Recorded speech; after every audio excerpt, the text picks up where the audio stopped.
Salam shalom alaikum.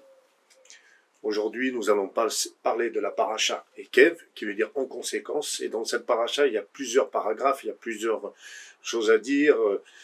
Début de cette paracha, c'est Moshe promet que si les nés Israël observent les mitzvot, ils iront loin. Il y aura aussi sur la bénédiction Birkat Amazon, sur la nourriture, etc. Puis qu'il ne faut jamais négliger, jamais oublier, parce que sans Dieu et sans nos tefillah, nous n'avons pas de nourriture. Et grâce à Dieu, on peut se nourrir, on peut se vêtir, etc., etc.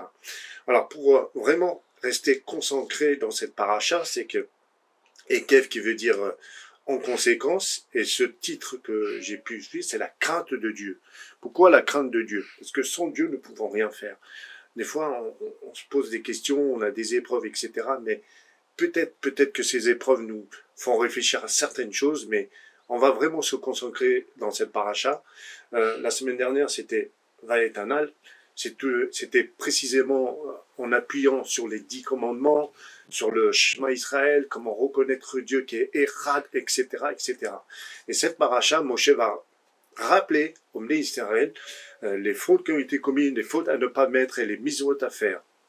Il leur rappelle aussi la faute du veau d'or sur les tables qui ont été détruites, qu'il a dû repartir au Mont Sinaï pour ramener des autres tables, etc.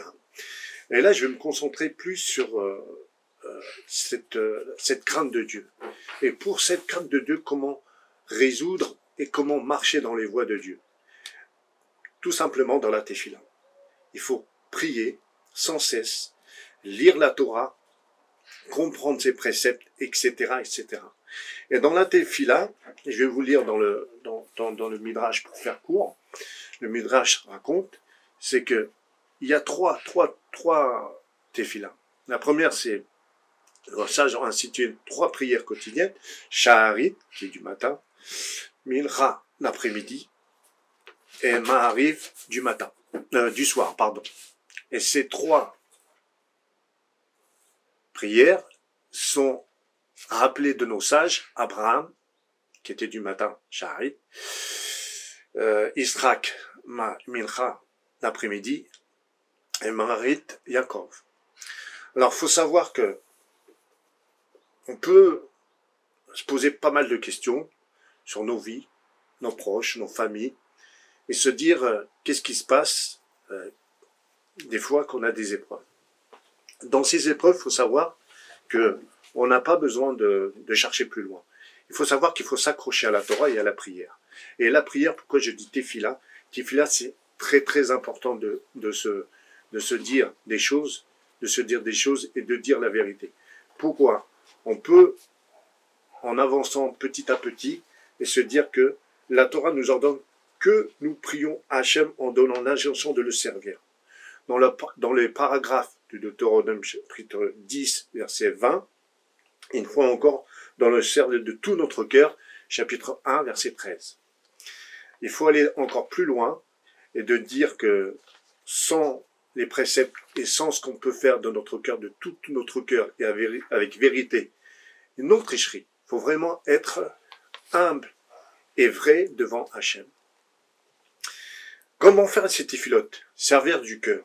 En 1, avant de commencer la prière, on devrait purifier son esprit de toute pensée étrangère et se figurer ce qu'on se tient devant la Sachrina, la présence divine. Les saints d'autant disent coutume de se concentrer pendant 1 heure avant la prière. Ça veut dire de vider, d'enlever tout ce qui n'est pas ta gloire. Si tu veux rester concentré devant Dieu et de prier devant lui et de vider un peu ton cœur et de l'implorer pour que tu puisses, en sortant de chez toi, avoir comme une présence, une protection qui puisse être vraiment avec toi. Ça se tient. Il convient de comprendre le sens de nos prières. Néanmoins, les prières d'un juif, auxquelles on n'a jamais enseigné le sens, ce qu'il disait. Il faut se dire aussi les choses, il faut savoir prier. Quand on prie, il faut vraiment tu dois être seul entre toi et Dieu. Enferme-toi dans ta chambre, tranquillement. Observe les préceptes. Crie à Dieu. Dieu t'écoute.